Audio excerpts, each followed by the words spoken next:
नमस्कार, मैं साक्षी मध्य विद्यालय बिहट किलकारी की छात्रा आप सबों के बीच बापू की पाती से एक छोटी सी कहानी लेकर आई हूँ जिसका शीर्षक है चमड़ी का रंग और रेलगाड़ी से उतारा जाना। अभी दक्षिण अफ्रीका पहुंचे एक हफ्ता ही बीता था। एक अदालती काम से मोहनदास को डरबन शहर पिटोरिया जाना पड़ा।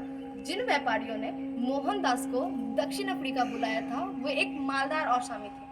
उन्होंने मोहनदास के लिए पहले दर्जे के डब्बे की टिकट भेजा था जो तारीख थी 7 जून और साल 1893।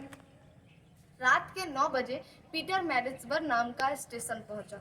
एक गोरा यात्री डब्बे में घुसा और उसने काले रंग के मोहनदास को तिरछी नजर से देखा।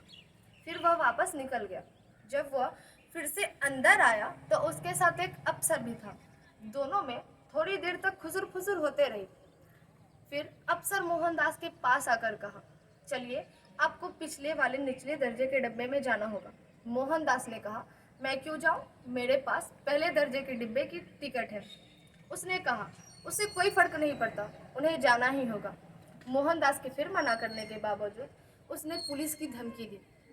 पुलिस का 2 सिपाही आया, मोहनदास का बाजू पकड़ा और उन्हें खींचा और उन्हें धक्के मारकर प्लेटफॉर्म पर उतार दिया और उन्हें चिल्लाकर पिछले वाले निचले दर्जे में के डिब्बे में जाने को कहा।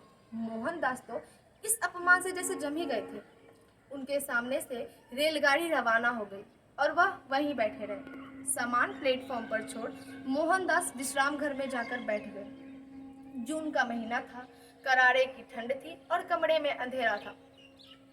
मोहनदास वापस प्लेटफॉर्म तक भी नहीं आए सामान से कोट निकालने के लिए कि अगर कहीं फिर से बेइज्जती हो गई तो।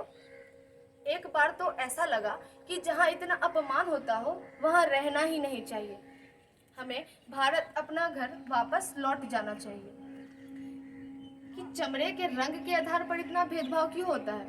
इसे कैसे मिटाया जा सकता है? अगले रेलगाड़ी से मोहनदास पिटोरिया पहुंचे। वहां दूसरे भारतीय लोगों ने मोहनदास को बताया कि पहले या दूसरे दर्जे के डिब्बे में सफ़र करने से ये सारी अपमान मामूली बात है। उन्हें होटल में कमरे मिलने पर दिक्कत होती थी क्योंकि सारे कमरे गोरे लोगों के लिए आरक्षित होते थे।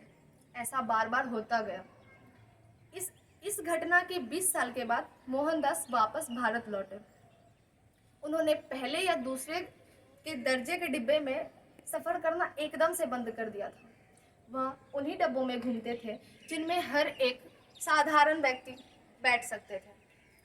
ऐसा कहा जाता है कि उस दिन मोहनदास को रेलगाड़ी से उतारकर अंग्रेज सरकार ने अपने साम्राज्य को ही धक्का दे दिया, क्योंकि ऐसे कड़वे अनुभवों से ही मोहनदास को आज़ादी की लड़ाई के लिए मजबूत बनाया। धन्यवाद।